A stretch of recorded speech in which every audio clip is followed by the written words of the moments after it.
Well, I think they're kind of put a bow on the whole evolution of advertising. We see that, there's going to be this big AI revolution. It's obviously a big consolidation.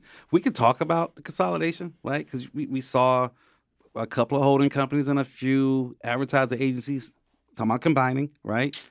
Right? You want to talk about it? Yeah, we can talk about it. I think just jumping into that though, like what springboarded that is the conversation around data. Yeah, true. Right? True. So I think that a lot of this, and we're talking about the acquisition of Omnicom and IPG. Yeah. So Omnicom, so for some context, Omnicom acquired IPG, and them coming together has made them the largest holders.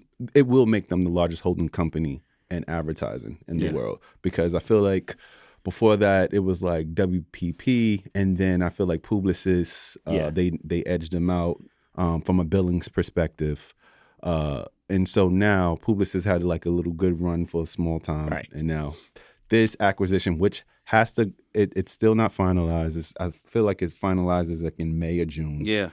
So it still could fall through, right? Like I think it's going to happen. We in that era of, Yeah. But to kind of tap back into it, so from a data perspective, Publicis acquired Epsilon, and what they were able to do, Artur and his crew was able to say, no, we need to have this across all of our businesses.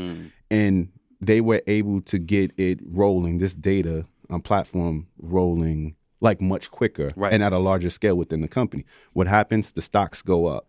So now they're doing good. They're showing growth. IPG already had it going, but they weren't able to, get it done as quick. So now Omnicom is saying like, wow, Publicis is blowing us out of the water from a data perspective. We need to do something about it. And that's what kind of brought this conversation together. Interesting. Right. I mean, I thought it was more so, bigger agencies just trying to keep the lights on. Like, I think I think it's a yes and. That's a yes and. There's only so much fish in the sea, so much food that we can, that agencies can fish for out in the water. And I think, one of the biggest things that they're gonna be doing is obviously consolidating departments, people, names, and it's interesting because so many people who left Publicis, so many people who left IPG or went to Omnicom, or the opposite, they were like trying to get away. Right. Now it's like, hey man, coming back home, which is interesting, and I think obviously there's always these kind of shifts in advertising, so it'll be interesting to see kind of once the I don't want to say the heads start rolling, but people start getting those brown boxes.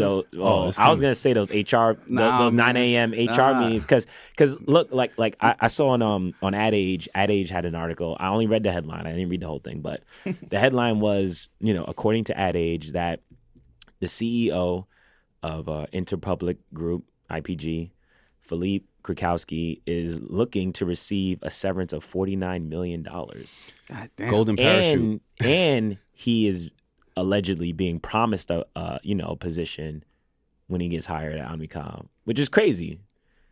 Because again, hey, more power to him. You worked hard. You did whatever you did to get to that position. And again, this is maybe me being a person of the people, but there's so many people, obviously that are going to be producers, head of productions, head of accounts that are probably great, and they would probably keep their job. But there's people who are good at their job who won't get. I'm not saying they need $49 million, but it's crazy that you can give someone $49 million and tell everybody else like, yo, we can't even give you 3 months severance, or we can't even give you your 6 months, Because and reality with that is very similar to Game of Thrones. When winter's coming, AI is coming. Yeah. So they like, you know what? Let me cash out. Yeah. I got to cash out. Let's bring our forces together and figure this thing out. But But my problem is too is just what I don't want to get into too many different topics, but just like with boomers, take that and retire. Take that money, retire, and then let the next generation take the helm. But instead, I'm gonna just stay here. 49 million I'm sure he's like close to 70. What are you gonna do with that? Well, I saw. Not the pocket watch. I'm just saying, like, what are you gonna do with that? Go on a beach somewhere. He probably gonna run for president. You Anyway, sure you're not from Harlem? Nah. you kind of petty. I mean, Pocket Queens watch brothers. Oh, my bad. You know, we a little petty. But But yeah, I mean, even and I get you say they should retire, and it's weird because the generations behind us, they won't be able to attain this thing called the American Dream. Supposedly, that costs like $4.4 million now to acquire the Come on, American dog. Dream, right? And we can break that down. Who's got but time to do that? Nobody. Yeah. You're gonna work till you drop. But And look at, all right, just to jump in, sorry to cut you, well, I guess to cut you off, but like look at the housing and everything that's Yeah. going on in California and Florida with the weather. Yeah. It's just like you could buy your dream home and then boom. I mean, and you'd be again, gone. not to sound all morbid, but I'm just saying, like, you could put your life and your love into your dream home, and then insurance companies will say, yo, we not covering that. Well, America doesn't start until you start losing things.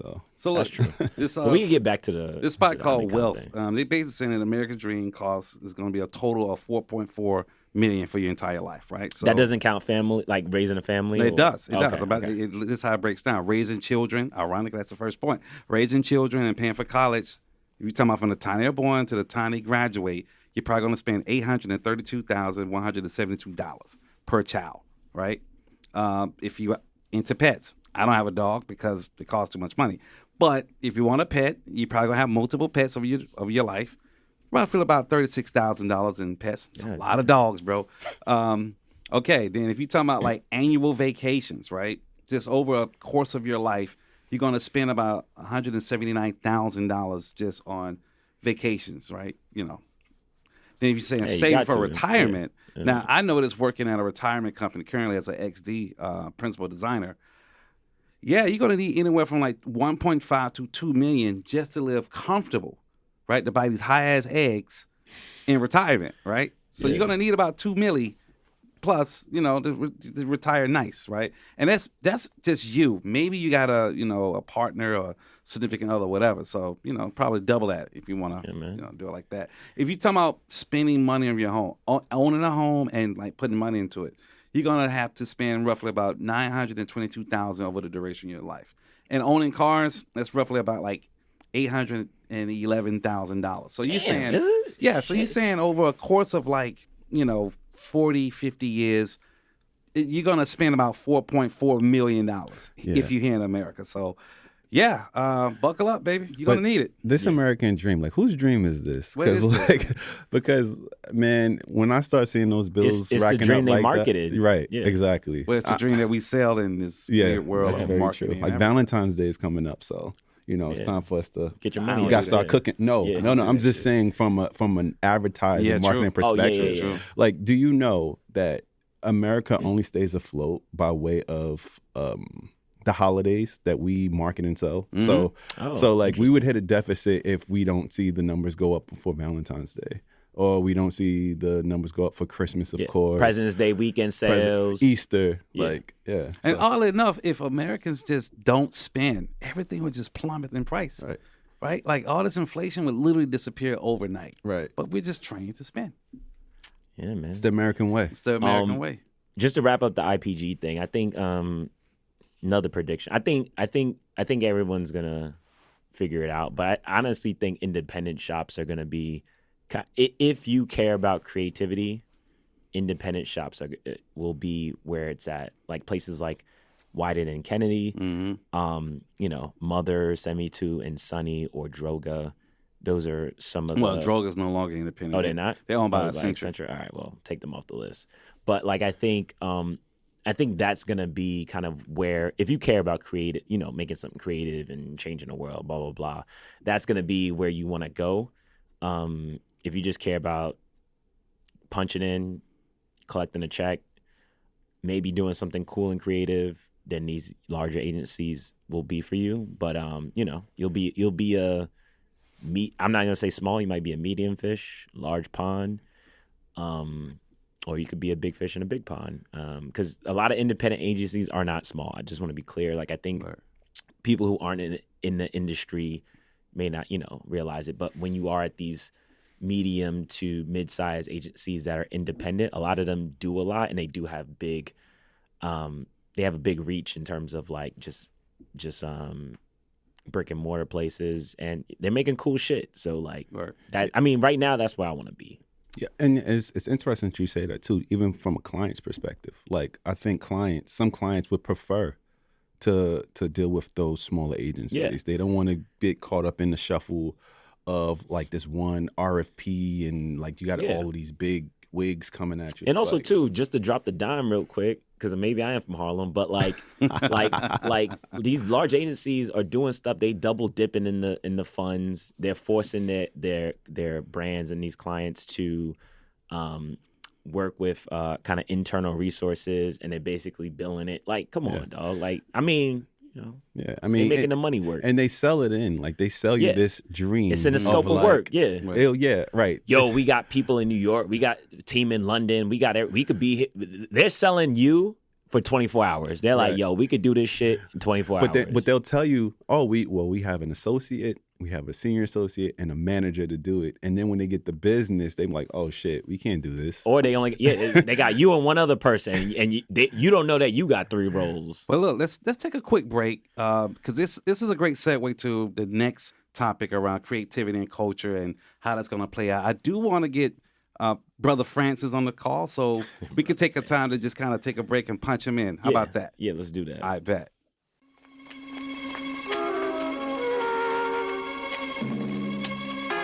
Master Law, please. Thank you, my lord.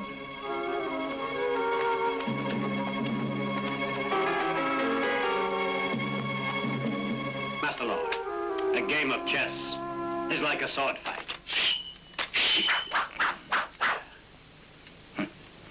You must think first, before you move. My lord, a handsome sword. Do you think your Wu-Tang sword can defeat me?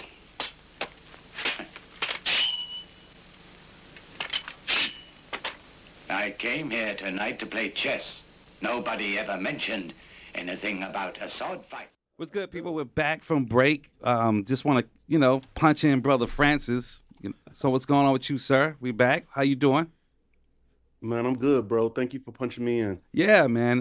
The brothers just caught up on a couple different things. We basically talked about some personal journeys over these last 3 years because the last time we actually recorded, you hosted, and it was cool. It was very chill. You covered a bunch of different topics.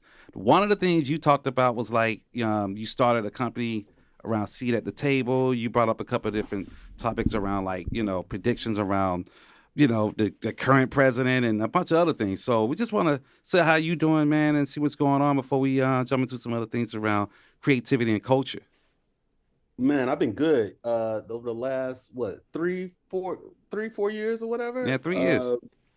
Yeah, it's just been a lot of, just a lot of hustling, man. Just hustling on the front end, back end, side hustles, different companies I've been working on, plus like, my regular day-to-day advertising gig. So, black men don't really ever get a day off. Nah, you don't, man. I'm always doing something. Plus, in between all of that other stuff, I try to enjoy my life and my time on this planet. Been on a few trips, seen more of the earth. And yeah, man, I'm just living, man. I'm super blessed. Can't really complain about a lot, man. Yeah, I'm man. happy to be reconnecting with you all to get on here and talk some shit. I'm gonna try. I said my New Year's resolution. I'm gonna try to reduce my cursing. So I know I just cursed. I just broke that, but I'm gonna try to keep it clean for the rest of this recording. Okay, that's cool, man. Because I don't want it to take away from any of my intellectual, introspective, thought-provoking commentary. No doubt. By putting an MF on top of stuff. Yeah, but sometimes you just gotta say motherfucker. It's kind of like Samuel Jackson, right? I think it's a black thing, man. It's is. an African American urban setting, like nuance that we love MF. Yeah. Only we can say it. Like if you hear somebody white say it, it's like, oh my God, what do you say? That's It's true. Right. it's almost repulsive. That's funny. I remember I was watching Chris Rock's Top 5, and I remember he was doing a radio promo, and the white guy was like, "Yo, put some stank on it," and he did some shit like that where he's just like, "This is the motherfucking blah blah blah." It was just funny, but yeah, man, it was good. Francis, how you doing, man? This is Tony. Yo, what's up, bro? How are you? I'm good. I'm Yo, good. Rose, if a white guy said put some steak on it to you, what would you say, bro? My response would be very black and say, "I'll slap the shit out of you." Oh my God. We talking I about think only black people say that. I've never heard anyone from any other ethnicity or race say, "I'll slap the shit out you," even if you don't do it. It's just a black thing to say. yeah, it's a full That warning. is very black. It is. So, Francis, check it, man. Like I said, we basically covered on a couple of different topics. We talked about the evolution of advertising.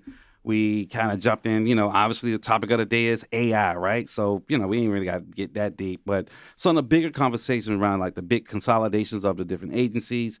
We talked about this thing around ethics in advertising, especially when it comes to DEI and these different rollbacks of those programs. I want to get your perspectives on that because we know that those type of, issues and policies and rollback of these programs is definitely going to affect creativity and culture when it comes to design, advertising, and the whole commercial world. So, I want to just get your point of view on that.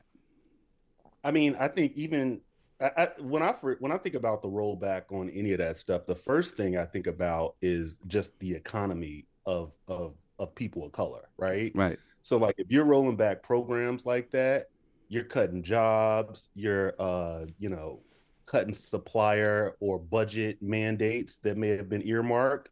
So the first thing I think about is I think about the attack on the economy of people of color, Right. and specifically Black folks, because we usually have less than everybody, right? So when I hear about all of those cutbacks, I think about like what the immediate and long-term effect is, and the long-term effect and the short-term effect too is just less. We're getting less and less of the pie. So I think that the pivot is like trying to like be as smart as possible, and being forward thinking. Right, and I want to jump in there too, just to add to what Francis was saying. I do. It is a little disappointing to see how DEI has evolved to a term sort of like woke. Like I think a lot of people have taken it and evolved it because I just want to be clear. DEI is not.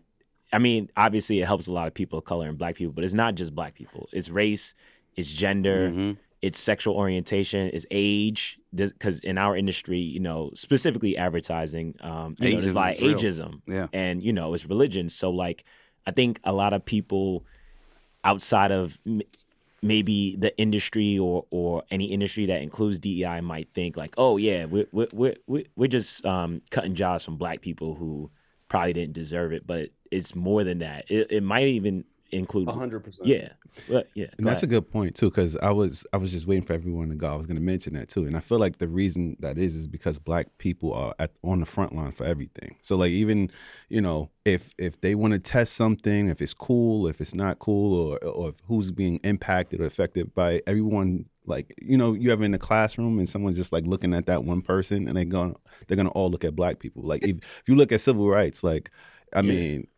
think about that. Like everyone benefited off of that, but that was a fight by way of Black people. So right, when you look at the footage, you see brothers getting dogs and hoses on them. You don't see Latinos or Asians. So so there you got the Black people doing the work. Yeah. And then once the work is done, everyone else falls in. Right. So it's like, nobody wants to be fodder anymore, right? Right. Yeah. I mean, according to the new administration, DEI is gone. DEI died. Honestly, I think DEI died in at least 22. Are you saying when they actually gave Juneteenth a real holiday? I think.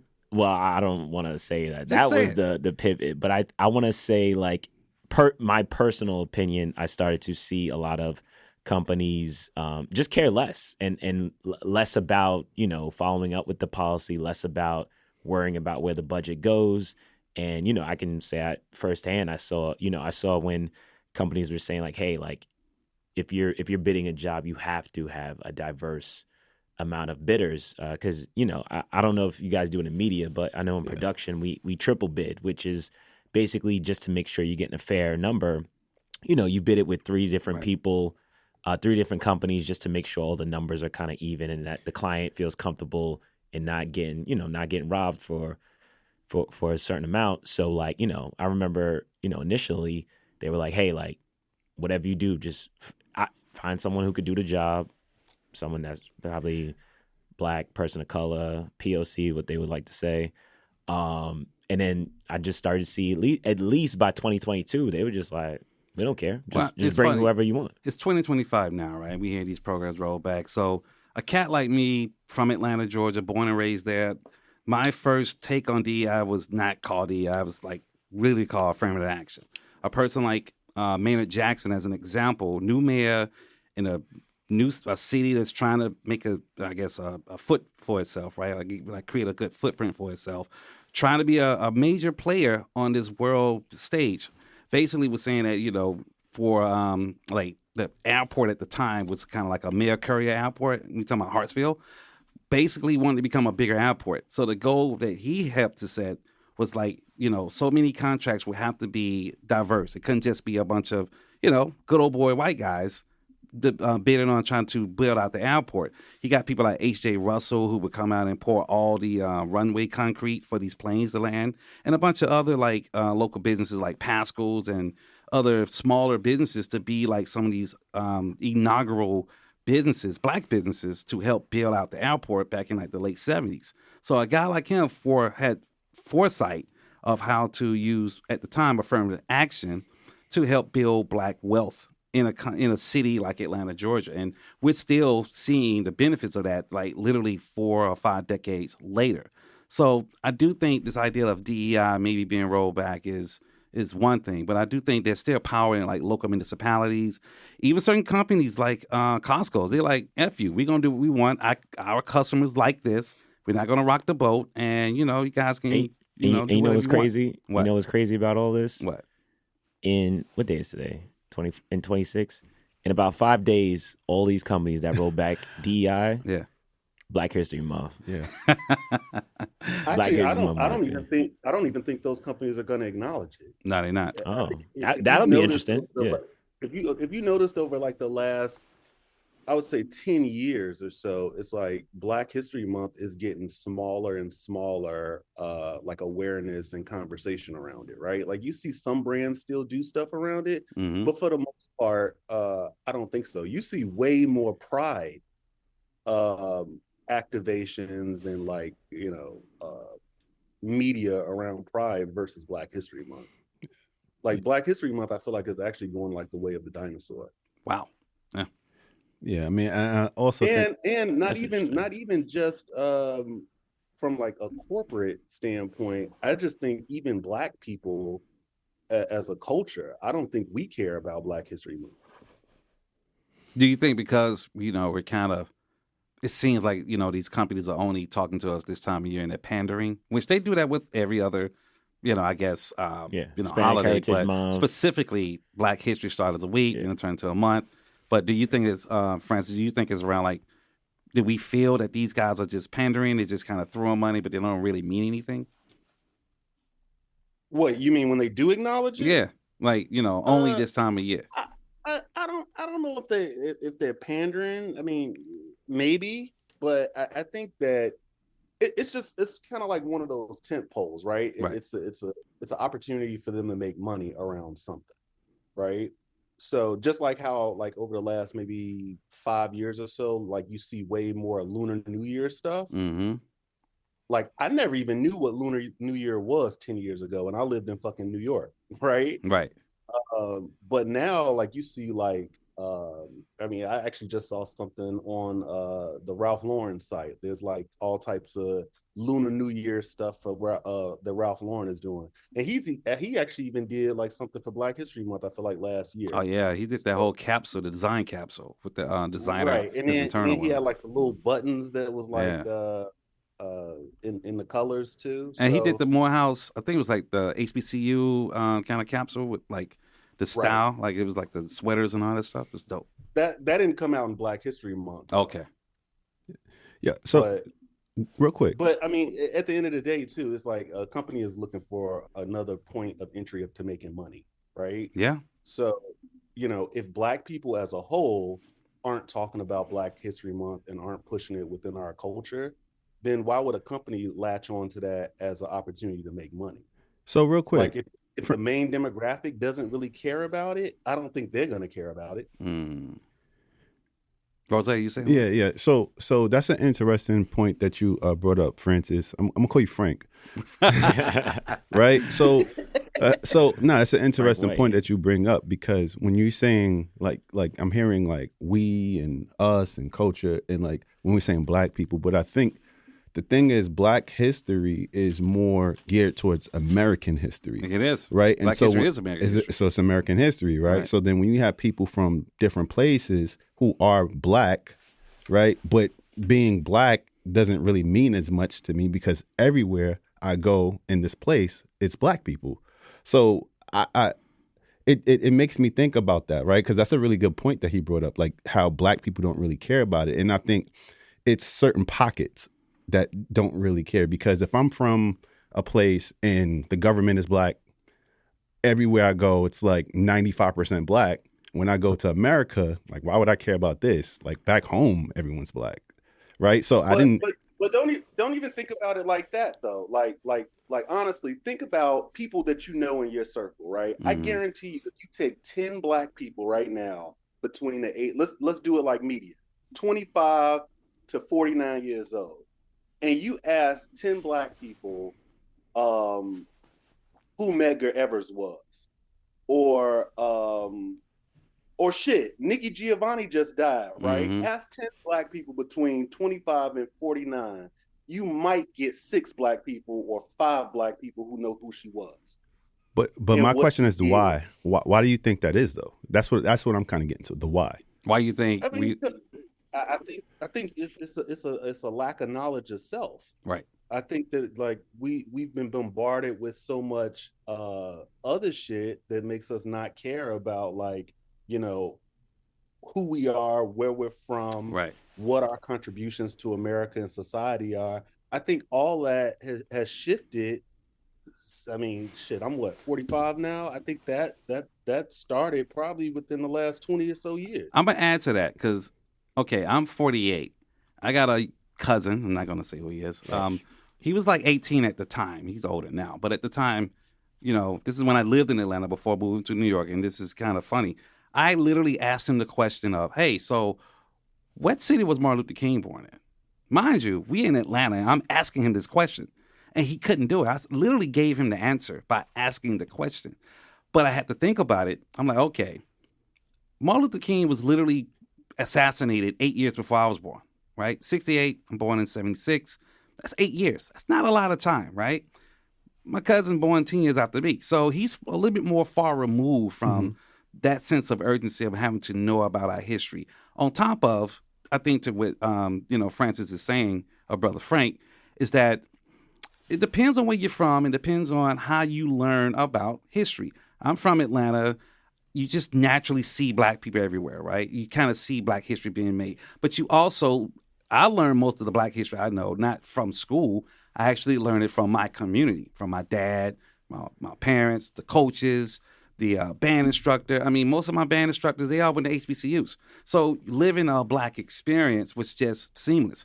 Now, that was my privilege. I understand that there are a lot of people from different places don't have that privilege. So learning about Nikki Giovanni, learning about the Nation, learning about the Panthers, learning about Medgar Evers, or even Fred Hampton or any of these people, like, it's just not top of mind, Yeah. I guess I'm gonna land my plane with this, right? What you got? My original point was, we're talking about like Black history, and I'm saying in America, it means something different to be Black in America than it means in other places, because people from other places that happen to be Black, they lead with their ethnicity and their nationality.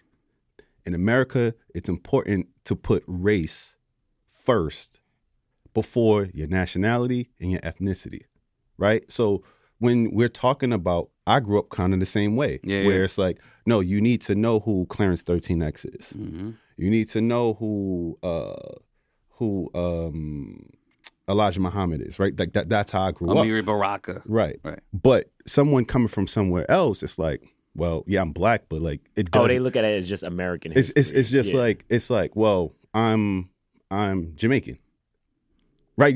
Nobody leads and I'm black Jamaican. So what I'm saying is, I think that plays a part into it too. Is like, yeah, like I'm just here. I'm just here. Like Right. Here's a good example. Here's a good example of that. You take Drake, right? Yeah. Drake is a good example of a person who learned black history through rap music. He never really learned about blackness because he grew up Jewish. He didn't really grow up around his dad, right? He really grew up around his mom. Like, he learned who his dad was over a period of time. But if you think about his whole ethos of learning about that black experience was through rap music, not through books, not through talking to intellects or normal people like us, right? He learned through rap music, black culture. Do we know that though, bro? Oh, we know that. You can just listen to the shit he rap about. I'm just saying, we've seen it, and we can but for speculate. all we know, I mean, his father and his uncles, they are like us, like they're regular hood Memphis dudes, right? Right. We don't know if he spent summers down there, bro. Yeah. I think don't know that. I think what AD is saying and is like based on what he said in interviews when he was on Degrassi and how he carried himself, in a more kind of posh way. You can speculate. I'm not saying it did happen, but I'm saying you could speculate that later on in life is when he kind of like adopted that and learned. But I agree with you. We don't know if he didn't learn. But it. to Frank's point, like, we don't know that because it's like when I show up in in a corporate setting, I don't bring the my inner self to the corporate setting. That's true. It's because That's it's like true. they're not ready for that. You're not ready for that. But he's an artist. He I'm is. an artist. Yeah. At some point, as He's an also an artist, actor. He's an actor. He's still an artist, though. Yeah. At some point, as an artist, you're going to represent part of who you are through your art. That's very If it's true. just self-reflective or something you just reporting as you see. And that's where hip-hop started like that. So we don't know that. But I can almost pretty much guess that most of that shit he learned, the black culture aspect of who he is, wasn't necessarily by talking to some homies on the steps all the time. Yeah, and this is kind of like market research too, like what we're doing right now, because being black is so complex. That was my main point. It's like it's very complex. But I think to kind of move this conversation still in the the vein of like creativity and culture, because we're touching on that. Well, let's literally talk about more aspects around DEI culture and even with social. What's going on with social? We know that we got certain platforms like Fanbase. They're kind of reaching out to the culture, right? Being that a lot of things have been kind of rolled back at Meta. We don't have to necessarily get into the details of that, but the Zuck kind of letting you guys know that he's going along with getting rid of all this DI. Not even just that, he's actually getting rid of a bunch of things around fact checking. So now even the mere fact that you're going to be on Meta, people can literally come and debunk your history or who you are by saying that what you're saying is not true, right? So how do we feel Well, about... he's going to add... Well, just to correct... The not notes. correct that, but Well, to add that, he's going to notes. do community notes similar Listen, to tell you X. something. Fuck them notes. Like, because there's a lot of dumb people online, okay? Like, if we're saying that the community, which is a lot of dumb people and potentially are bots, they're not even real people, potentially. I'm just saying. I'm just so what adding we context. saying, right? I'm just adding context. But what do we feel about, like, now... brown people, whomever, this DEI aspect of culture in these social platforms that has more or less made all these platforms a lot of money and create a lot of data. How do we feel about that? Y'all don't give a fuck? No, I mean it's a good point. I think I kind of missed like the real question. What? Say that again. Well, the question is this, right? Being that somebody like Mark Zuckerberg has decided to roll back DEI very publicly. He kind of go the way of the wind, as well as getting rid of fact checking. How do we feel about our culture impacting or building his platform, for that matter? I mean, right? And now that he's kind of like turning a back on all of that, how do we feel about? I mean, I think looking at it from a business perspective, as my brother Rose might say, we don't own this shit. So it's like it's not ours. That's true. So at what point do we stop giving away shit we don't own? I don't know. We like to give away the sauce. You know what I'm saying? Like Like, I mean, And that's behavior. No, that's a very I feel behavioral like thing. you know, we can look back at a lot of times in culture, life, hip hop, whatever, where we've just given the sauce away for free for some photos or for some clout, quote unquote clout recognition, and we give it away. Some people are smart enough to be like, "Yo, let me get a check for this." Monetize. But Right. and monetize, but like a lot of times, like, you know, we like, I just look at it like we don't own it. So like, I think what was that app that was popular during COVID and people were just speaking? Clubhouse. People were upset about that. I mean, I think it flopped eventually, but they got evaluated at like close to $1 billion just Now, because Whack 100 black still people, up there.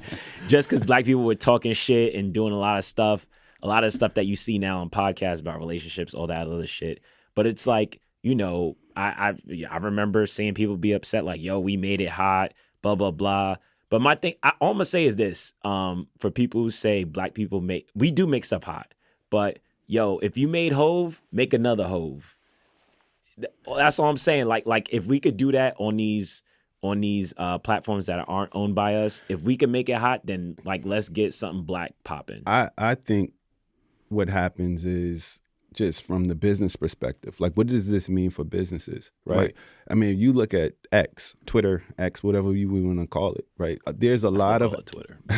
right. There's a lot of advertisers that do not jump into that space and sponsor any kind of content because of the brand safety. Then no issues, dude right? sue a lot of ad companies for that. Who? Elon. I mean, he announced the lawsuit. I don't know. Okay. Actually, I'll look it up, but I don't know if he actually. Right. But wanted I mean, he also doesn't come from a marketing background, right? So it's like the reality is if there's hate speech, right, and then my ad is running next to hate speech, people are going to come back to my marketing brand, coming back to me as a brand, and say, hey, you're sponsoring hate speech, so this is why. Or if there's like porn. Right, it's like, and you have ads running next to it. So I mean, all of these guardrails are put in place Purposely. Purposely, so people don't come back and say to your brand and saying, "Oh, yo, man, this is what you're sponsoring." Like, nah, we off this. You know what I'm saying? So I think the same thing applies to Zuck, right? Like once you start letting people tell lies, you start letting people, you know, say what they want to say, and then you see those numbers go down, then you'll rethink it, because this is America and it's all about that dollar. It's about that dollar, and you know, so. And just to jump in, just quick look up. It seems like some of the lawsuits that Elon put on advertisers have been dropped. Some are still ongoing, but so far, the only people who are winning are the lawyers. And he still owe people money. Yeah. Broke boy. That's funny. You about to say something? No. All right. So listen, I think that kind of wraps up, you know, this thing around culture and creativity. So, I mean, that's what it is. Representation, comeback of the analog. I mean, listen, you know, I think at this point we kind of we're seeing where these platforms are going. We're seeing where culture is. I mean, it's kind of like MAGA or nothing, or it's kind of like, I'm just checking the fuck out because I'm tired of fighting. So I guess this is like a continuous conversation when it comes down to culture and impact. But I think we can move on now to like this part around the intersection of technology and creativity. We've covered a lot about AI, so I don't think we need to get more into that. But this idea that crypto is really making oddly enough, a huge comeback. You know, the current president rolled out his own coin. His wife rolled out a coin. Damn. That the Hawk Tua got a coin. Yeah, I mean, the pastor who was at the inauguration, dude had a coin. So it seems that crypto, more or less, is becoming like a great marketing tool, a great consumer engagement tool. And let's be real, it's a great way to, you know, scam people money, right? It's just keeping it being, right? But I mean, any perspectives on that? Like, have you guys been paying attention to like how this crypto aspect is making like a 2.0 comeback post the whole FTX implosion? And oddly enough, Sam actually made people money, ironically, doing that whole fiasco FTX. But any thoughts on that? I think, to quote the great Matthew McConaughey from Wolf of Wall Street, great movie. It's all fugazi. It's all fugazi. Like it's all in the wind. Like, you know, I'm just like I think obviously, like, you know, when you cash out, the money is real. You know, the thing that we're trading is real, but I think it's like, I mean, I guess similar to American currency, it's kind of trading just on the idea of money. But it's opaque though. You don't know Yeah. who's pulling what. Right. Right. But my whole thing is, and I don't want to get into a big crypto convo because I still need to kind of understand a little bit more, but I don't understand what it's backed by. The idea that it seems to be backed by the idea that it's valuable and that you can bypass the banking systems. Okay. Right. This idea that is. So are they selling and maybe we need a crypto expert, but like, are they selling an idea? Yeah. I mean, okay, think about the coin. The coin is this. I just acquired this new position. I became president, right? I got a lot of power, right? A whole lot of influence, right? This guy's face is everywhere. Like he's the most powerful man on the planet. People buy into the idea of access to him and this idea that everything he touched just turns to gold, right? So it's this idea of or gold plated. It's essentially like his toilets. It's gilded. Yeah. But what they're buying into supposedly is this future of being able to have, I guess, value or this earning.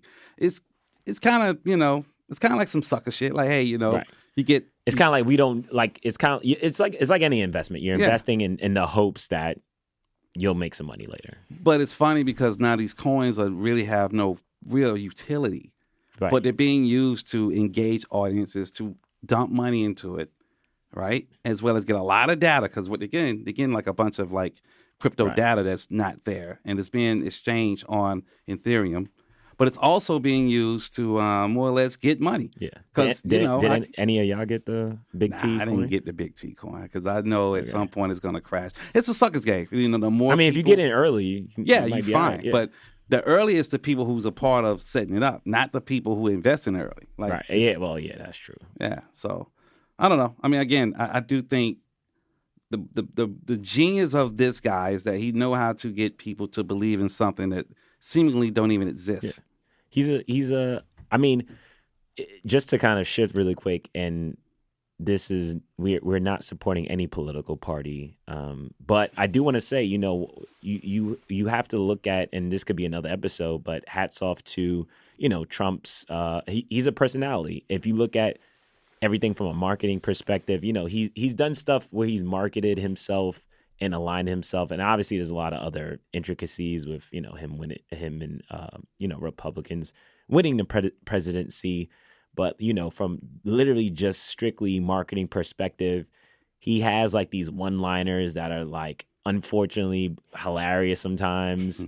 Like they're eating the dogs when he was debating and talking about Haiti. It feels like wrestling. It's like WWE. Yeah, and it's just like he's found this niche way to basically charge his base and get his base jumping, and to but get people to talk about him. And then whether or not what he does will be successful is sometimes not monitored, but like he markets his moves in a way that is just like, it looks like he's making a bold move, but he's just. I think he's done more than throwing shit to the wall sometimes. I think he's done more than the base. He's figured out how to democratize that thinking. Like MAGA is no longer just a group of people; it's a mindset.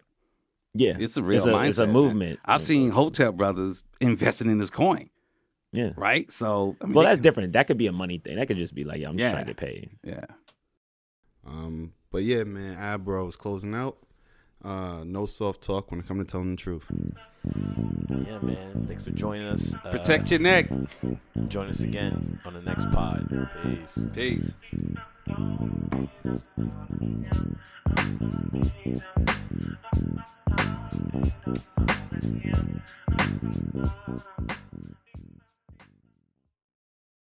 Thanks for tuning in to the Ad Bros podcast. If you enjoyed the episode, don't forget to like, subscribe, and share it with your crew.